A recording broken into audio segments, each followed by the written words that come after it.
Anderson, and I'm the president of the Fort Osage Education Foundation. Thank you. And we are proud sponsors of the event today, and we want to warmly greet you to the State of the District. I'm going to be up here today very briefly. I'm just going to share a couple things with you. I'm going to talk to you about what the foundation is, when we started, and the impact that we're making. And then at the end, we have a little surprise for you. So I'll be brief, and appreciate you again being here today. There's a quote I ran across. I think it summarizes the foundation, the sentiment, the feeling of the foundation very well. And it was something that Gandhi said, and Gandhi said that the best way to find yourself is to lose yourself in the service of others. And I really like the sentiment of what he's shared there, and I think that encapsulates what the foundation does.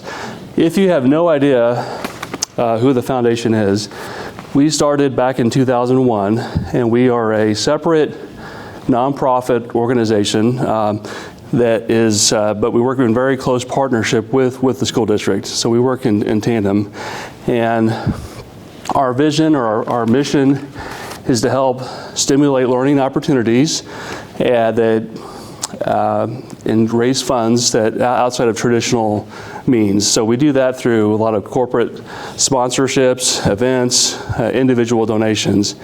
And so we've been doing that since 2001, and our whole focus is on Fort Osage students and teachers in the school district. We are an 8-person all-volunteer board, and I want to introduce some of the board members. If you're here today, would you raise your hand or stand up so they can see you? So we'll go ahead.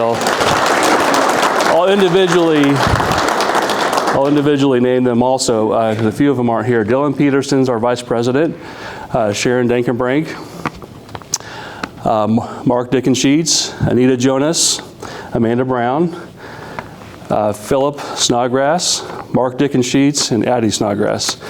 And those individuals, along with a few people from the central office who also give service and volunteer with us. Stephanie Smith, she's our communications and marketing event chair, or our committee chair.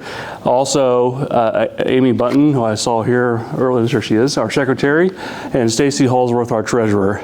Those individuals last year gave over 900 hours in service to the foundation and ultimately the school district. So just give them a big hand.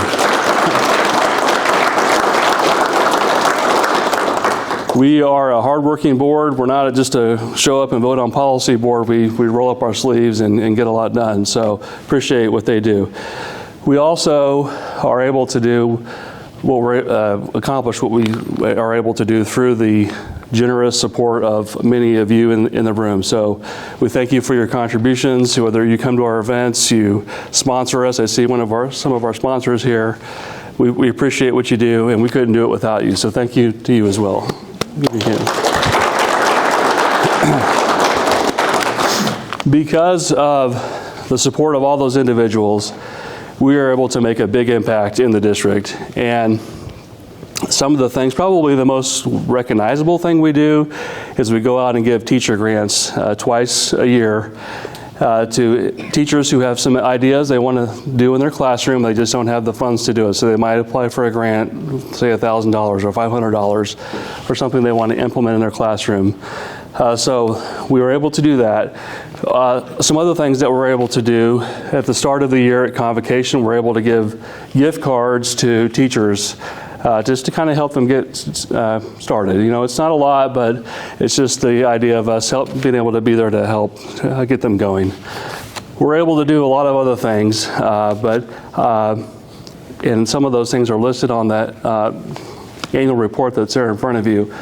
So I just have a few asks for today, a little homework. I mean, we are at school, right? So, but this is easy homework. I would like you to take a copy of the annual report. I'd like you to look over it. We try to make it's a one-pager. It's pretty visually appealing, we think, and easy to read. So take some time and look at the annual report. If you're so inclined and you want to scan the QR code, we appreciate you considering ways that you can give or donate through the QR code.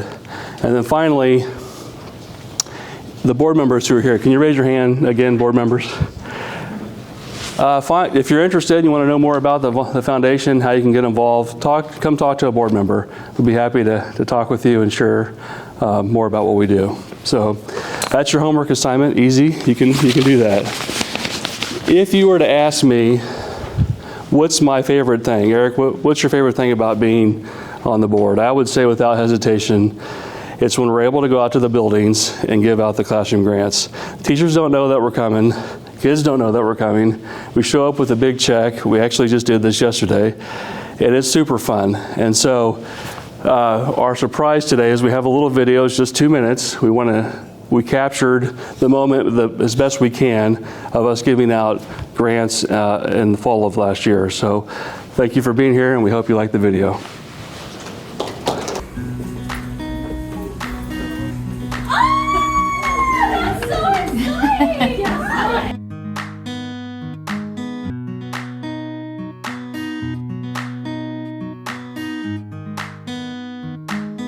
Hello, Philip Snodgrass here with the Fort Osage Education Foundation, also a State Farm agent here in the area. Today is one of our favorite days because we get to deliver teacher grants to teachers in the district.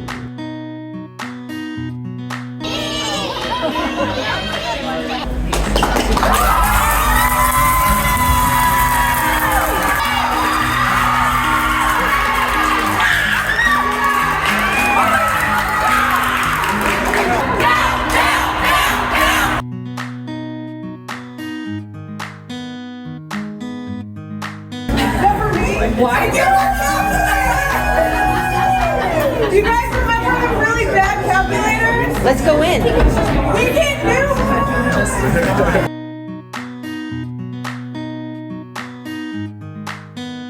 On behalf of the Fort Osage Education Foundation, we'd like to present you with a teacher grant for $600 for your C readers. Oh my gosh, thank you guys. This is so exciting.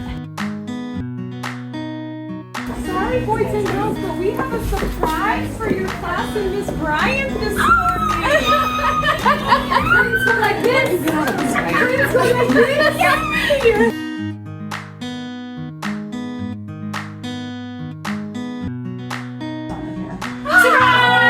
Congratulations. Thank you guys so much. Yeah. It's amazing. So your sensory swings, Awesome. we're so excited. Thank you. We're so excited about it. Hi. Hey. We have a great tool for you. Nice. We're super excited to give you $400 for your makerspace. Yeah. Thank you so much.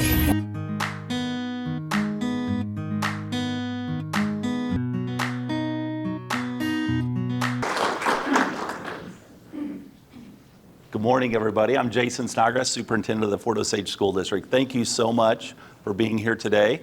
On behalf of the Board of Education, I want to welcome you to the 2026 State of the District Address.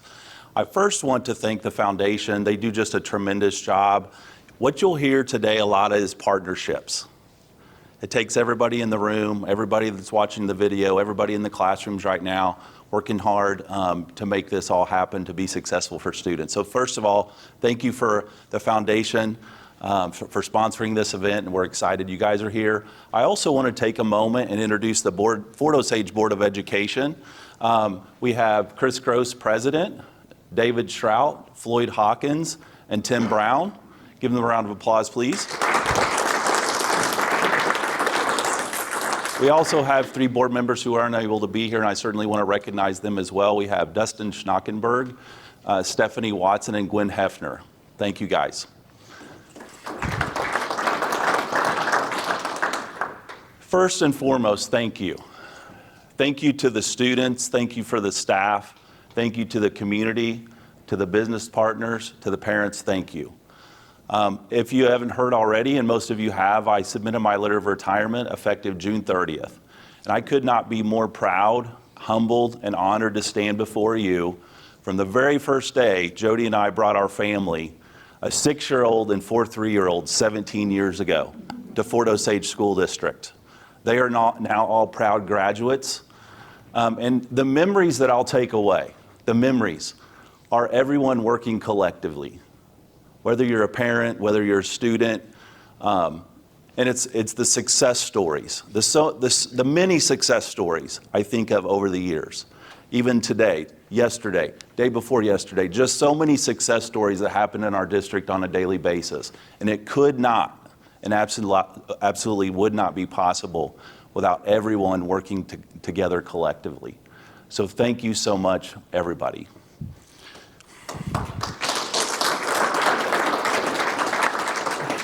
And I'm excited for the future of Fort Osage School District. I know it'll be in great hands, and I look forward to many years of success stories in the future. Thank you for that.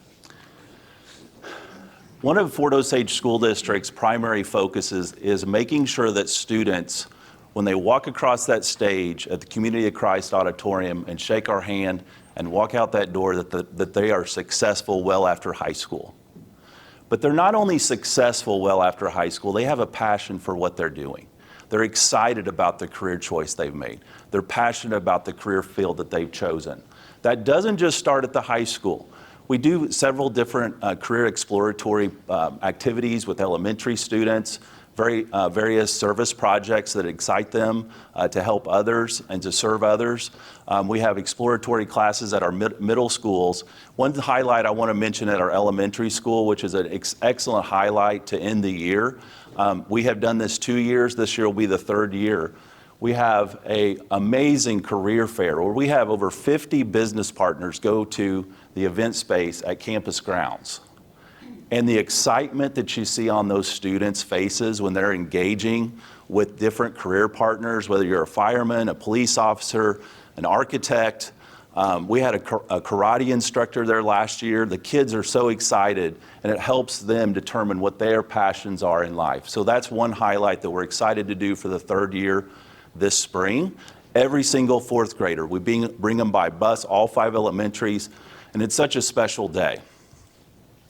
6 years ago, we embarked as a school district on our initiative to make sure that every single student by the year 2030 graduates with what we call one market value asset. I'm proud to announce that our first year, we had 29% of our graduates have one market value asset. This year, this past year, the spring of 2025, the graduates had 96% of the students walk across the stage and have at least one market value asset. We're very proud of that. 54% of our graduates who walked across the stage had at least 2 or more market value assets. Very proud of that. What is a market value asset? I'm going to go through a little bit and explain this, and I know you've possibly heard this before, but there's a lot going on in our school district, a lot of opportunities for students on a daily basis. One market value asset is that you graduate high school with at least 9 hours of dual credit or college credit. I heard a statistic several years ago that says if you start in high school working toward a college diploma, you are 7 times more likely to successfully complete college. So we have over 211 hours of college credit offered in our school district. That's 122 hours offered at the Curran Tech Center and 89 at the high school. Separately, we have 16 AP classes that offer 51 hours of college credit. So if that's not a robust program for our students to get started, to get excited about their next step in life, to go off to college, I'm not sure what it is. Separately, and market value asset is that students receive an industry-recognized credential. We're very blessed and fortunate at Fort Osage School District to have 19 programs offered through our Career and Tech Center. We have 3 sending schools. They come to us every day: Blue Springs, Grain Valley, and Oak Grove School Districts. They've been partners of ours since 1967. So it's a long-standing partnership and relationship. The relationship and partnership is so strong that some of our teachers even teach coursework in the Blue Springs School District, and we partner and we all have shared students and shared programming. So we have students, not to list all 19, but whether it's fire science, welding, HVAC, construction trades, culinary arts, cybersecurity, health services, physical therapy, the list goes on and on. The students are walking across that stage and finding their true passion. Another market value asset is what we call entrepreneurship. We offer a coffee shop called Campus Grounds. The opportunities that students have working in a business, running a business, making daily decisions, whether it's regarding HR decisions, whether that's customer service, inventory management, but ultimately the life skills that they're learning in those decision making, even if they don't ultimately own a business one day, the problem solving and the critical skills that they're learning is absolutely incredible in that space. The last market value asset is work experiences. So we have various work experiences offered in our school district. If we're going to be asking business partners from the very first day, a passion of mine is Fort Osage School District is similar to a small city. We have a food service program. We have a maintenance program. We have custodials. We have a business department. We have an HR department. The list goes on. So we too are a business partner also for ourselves, for students. And it's been an incredible experience for us. But beyond that, we have students at Centerpoint, physical therapy, veterinary medicine, automotive shops. Again, the list goes on and on. We had 139 students right now actively in active internships with business partners. Just absolutely incredible. And then finally, another client-based projects. That's a work experience. And we have Fort Connect. It's a new program. It's now in its third year, where students, a full-day program, are working again with clients, coming in and partnering with them to do marketing, to build web pages for businesses, to do small construction projects, again, to find their passion before they walk across that stage. So we're very proud of that. We are a leader in this field in the Kansas City metro area. We have folks, last year we had folks from all over the country visit us. They came to Fort Connect, they came to Campus Grounds, they came to the high school and learned about the internship programs. They come to the Curran Tech Center and see the robust program. So we're very proud of that in our school district. Thank you. We want to enhance our program, so we made a commitment to do that. Everything I'm going to talk about here is at least a portion of everything I've talked about here is paid for at least through a portion of a grant, a partial grant. The first one was a full grant. This is a 3-story fire tower. We had a ribbon cutting last spring. This is a 3-story fire tower where students are able to navigate stairs. They're able to learn how to work on a roof. And there's a burn room that students learn how to fight a fire up to 700 degrees. I'm also proud to say that the Fort Osage Fire District also uses this facility to train. That partnership, again, is crucial to us. We also purchased, as a district, with funds that were primarily restricted to use to enhance food programs, the district bought a food truck last year. This food truck has been amazing. It has enhanced our culinary arts program. It has enhanced our Campus Grounds program, taking coffee on the road, so to speak, offering professional development events for staff to be able to utilize and experience the coffee shop and other things. The one thing I might be most proud of with this whole experience is the mobile summer feed program that just last year, just in our very first year, we were able to serve food in the summer, during the summer, to families at Hawthorne, to families along the way at Blue Hills area, Elm Grove, and ultimately in Buckner. Last summer alone, in the month of July, we served 2,300 meals out of the food truck. Those students otherwise possibly would not have received a meal during that time. And we're excited about that opportunity for kids. The next building on the right, we had a ribbon cutting this fall. It's a construction trades facility. So it's a 50 by 60 building. It houses our construction trades students on a daily basis. They go there. We have a morning and afternoon like we have in other programs in our district. It has a classroom and it has 24 workstations. where students are getting hands-on learning experience, again, so that when they graduate, they're prepared to enter the workforce and be successful on a construction site. So we're talking about plumbing and electrical and sheetrock and insulation, and the list goes on in those workstations that they can get hands-on experiences. Beyond that, they did a lot of work themselves, building the workstations. Also, they did a lot of concrete work. They did bobcat work around the site. The list goes on and on. Again, hands-on work experiences.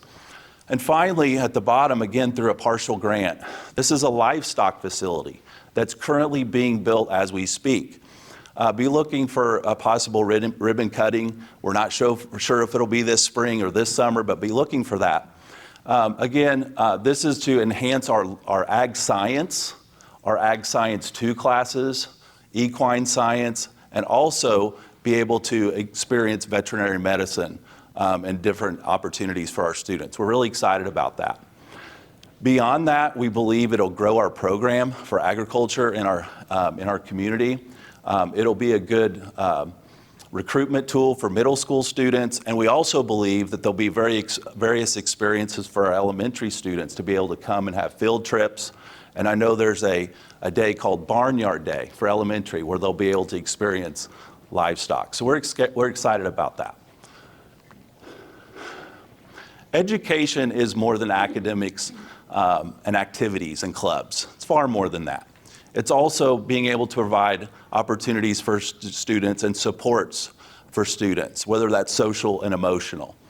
We have school guidance counselors in our district that serve our buildings and serve our students. We have 5 social workers in our district doing the same type of work, really helping and providing supports for students. But several other things that I want to mention that some of us may not be aware of. We have a partnership with a company called Centerstones. Centerstones are licensed counselors. They come into our school district with parent permission. They are providing therapy and providing supports for students. Right now, we have 250 students receiving services through Centerstones, and this is pre-K through 12. Separately this year, we started a new program. It's called Reach Out. Reach Out is a 24-hour a day, 7-day a week, 365-day a year opportunity for students to call a number and get a real live person. We just started this in August. As of the end of January, we had 628 students who have taken the opportunity. It could be during winter break. It could be at 1 in the morning. But if they need somebody live to talk to, somebody answers the phone and provides support for those students.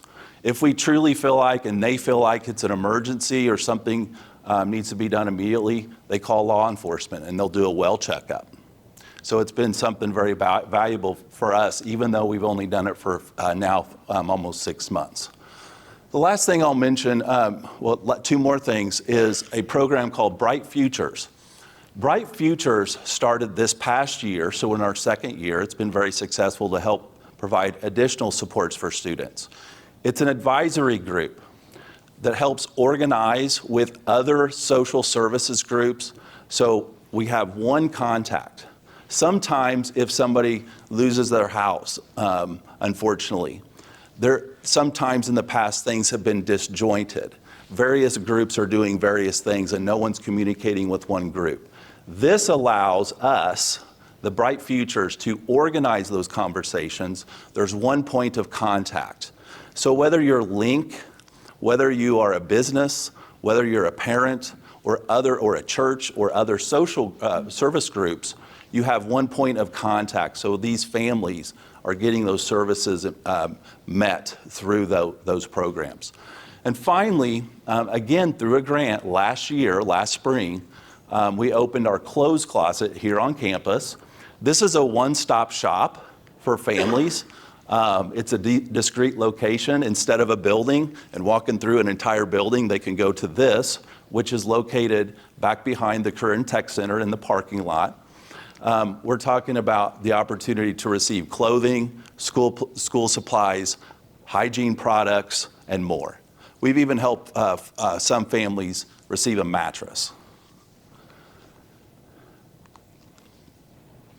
In 2015, my first year as superintendent, we did an overall, the first thing that we did through this process of our facilities and our plan was we did an RFQ for an architect. And the very first thing they did was did a full audit of all our buildings to determine what we wanted to accomplish in the next 10 years. In 2016, the board adopted a master plan that identified 19 major projects that the board wanted to complete within 10 years. 2016, 10 years later, here we are in 2026. We have completed 14 of the 19 major projects on that master plan.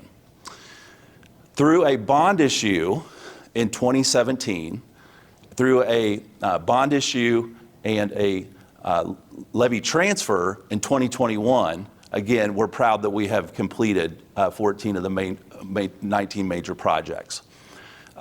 So this fall, we engaged a community engagement group to determine what projects we would like to help identify to put on a possible bond issue for this spring. So on January 26th, the Board of Education voted unanimously to put 2 issues on the April 7th ballot.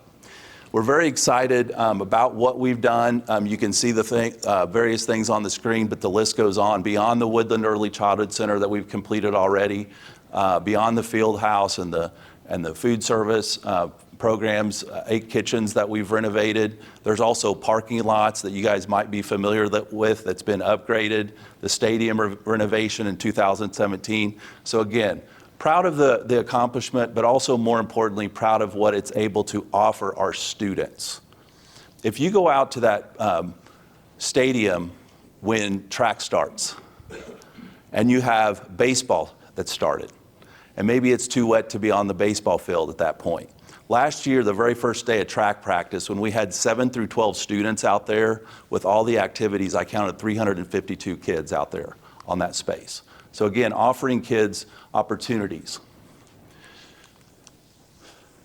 So on January 26th, the Board of Education voted unanimously for 2 ballot issues. One, a $35 million no tax increase bond issue. Bond issues, if you're unfamiliar, are used for new construction, facility improvements, or renovations. It specifically needs 4/7 vote, or 57.14% to be successful. Secondly, they voted on a question 2, which is a 24-cent levy transfer. Transfers or levies in general, your operating, which is what we're discussing now, is used for salaries, benefits, other types of costs such as transportation, anything other than buildings. It can also be used, which I'll touch on just in a little bit, it can be used for board-approved capital improvements. This is what we did in 2025 or 2021. Again, I'll come back to this. But a levy transfer is needed a 50% plus 1% to be successful. When we engaged with the community engagement group this fall, 2 things really resonated. When you looked at all the possible projects, is it a safety concern? Or 2, is it a need versus a want? The thing that rose to the very top of the list is security improvements at Claremont Elementary School. Claremont Elementary School is the only building in our district that doesn't have 2 layers of security, 2 levels of security. So typically you walk in, you'll have what we call a man trap area, and then you are buzzed in and go to a second layer. This will create the second layer of protection at Claremont Elementary School. HVAC improvements at 2 particular buildings, and then other HVAC replacements 1 for 1. So let me explain this further. This is a diagram of Osage. The top right is a diagram of Osage Trail Middle School. Osage Trail Middle School is 2 levels, 2 floors. This happens to be the top floor. The darkened in areas, the different colored areas, are various classrooms. Most of the time there's 12 classrooms or 14 on one system. And so every system is either all heating or all cooling. And it's on a voting system to determine which one it receives. So if 7 classrooms are saying it's cold and 5 are saying it's warm, the higher vote always gets it. So that leaves for very uncomfortable classrooms year-round. You can imagine how hot the southwest corner of that building, if you're on an exterior wall, you're saying it's hot, the interior is saying it's cool. This will completely renovate the system, allow each classroom to have control over their individual classrooms. The bottom picture is Claremont Elementary. It too will receive a new system. Every single classroom has its own unit. The hallway does not have heating and cooling. The system is designed to keep doorways open. When doorways are closed, it creates humidity in those classrooms. Again, the entire building is not regulating temperature properly. So the idea is take those systems out, put rooftop units on, and again, regulate temperatures consistently throughout the building. Other HVAC improvements through our district are not new systems, they're just one-for-one replacements. Again, looking at all the HVAC units in our district, some are as old as 1989. These would replace these one-for-one in those particular buildings. The bond issue calls for the renovation of restroom facilities at the Current Technology Center and Osage Trail Middle School. The picture on your left is Osage Trail Middle School. It was built in 1973. It is the only building in our district that has not had restroom renovations since that time. We have done restroom renovations at other buildings, as mentioned. This is a larger scope of work that will need a bond issue to be able to complete this. The other picture on the right is a restroom renovation. There's a few restrooms at the Current Technology Center that is not ADA compliant because, as you can notice, the doorway is very narrow. This bond issue would widen those doorways. A very specific point, again, on the master plan that's not been completed yet is the expansion of the band room at Fire Prairie Upper Elementary. The picture on your right is the band room at Fire Prairie. It is about or approximately half the size of a normal classroom. It's 450 square feet. So this calls for a new space. In the upper left is a diagram of Fire Prairie. This is the original gymnasium of Fire Prairie. The original gymnasium was repurposed. Half that space is currently being used by vocal music. The other space is being used for storage and a special ed classroom.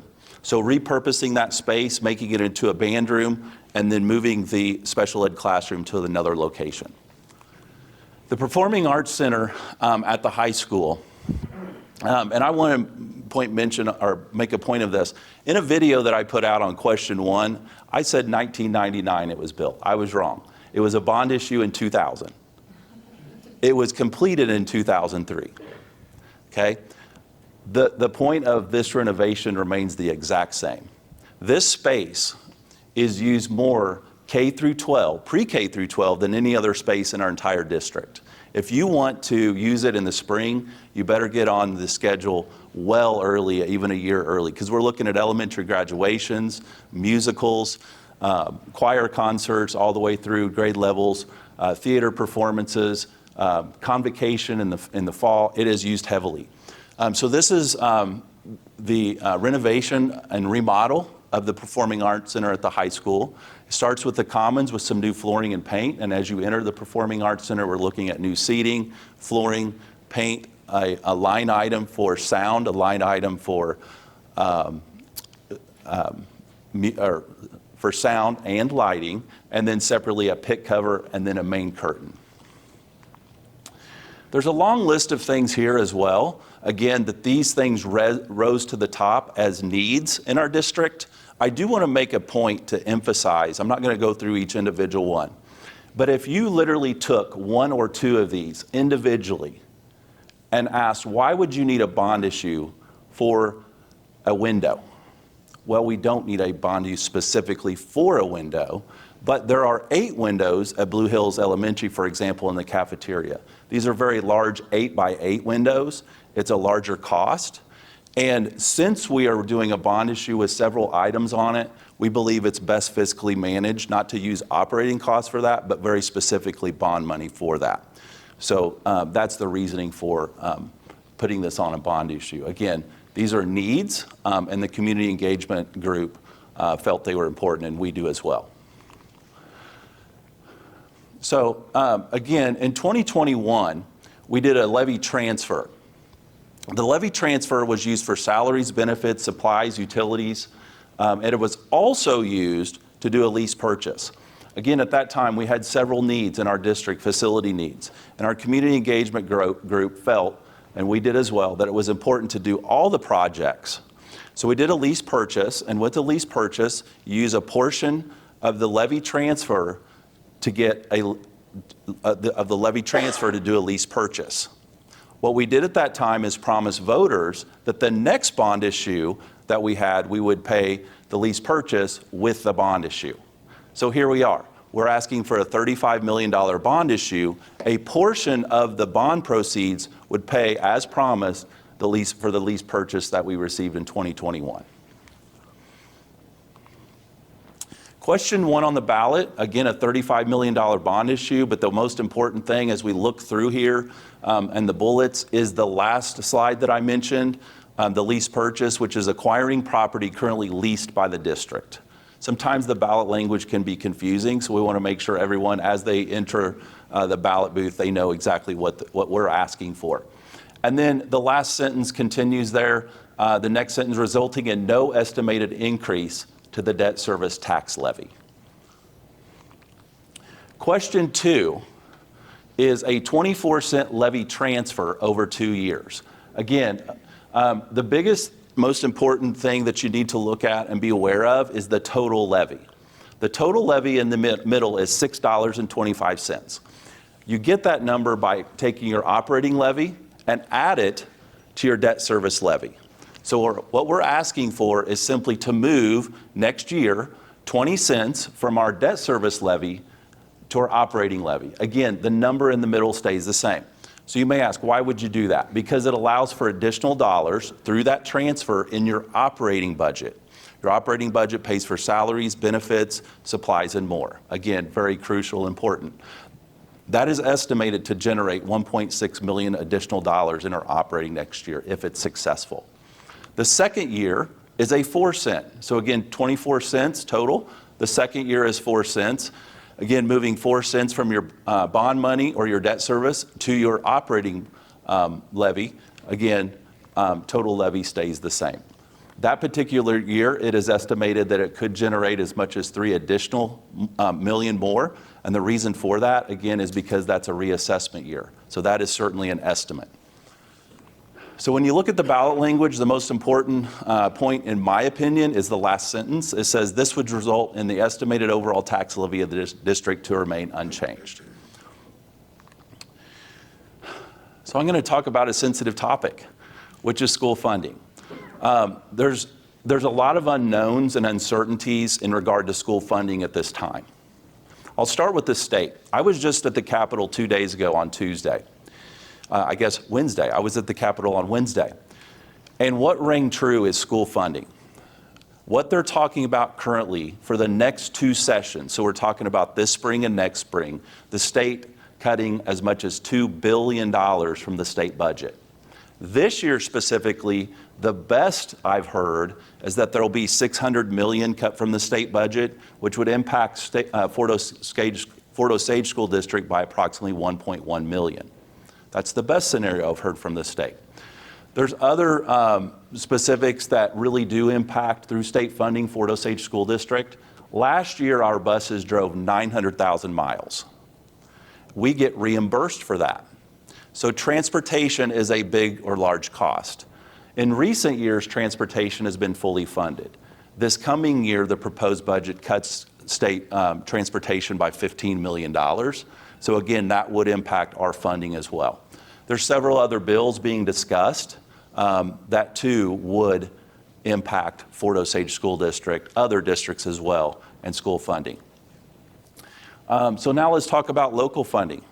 I think everybody in the room would agree that the 2023 residential assessments were concerning. I too experienced a large increase on my assessment.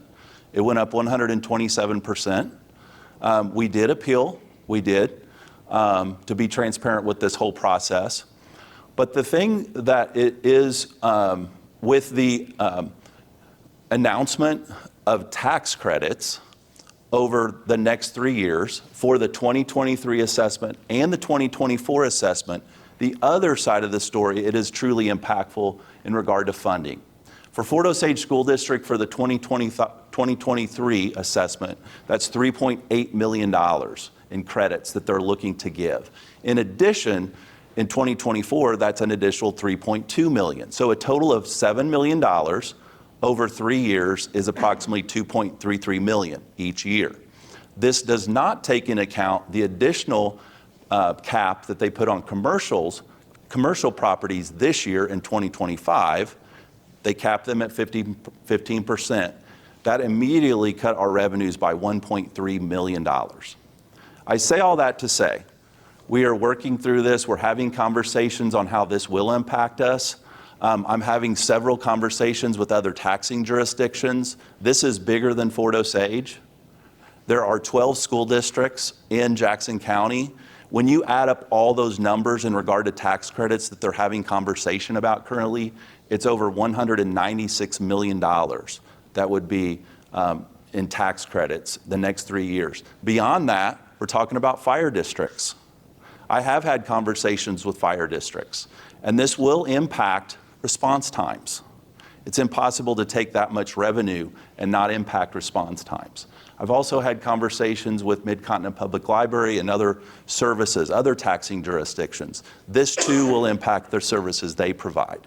So again, I just want to make sure that I'm making you aware of the true impact to our school district. So we're having several conversations about how to navigate this.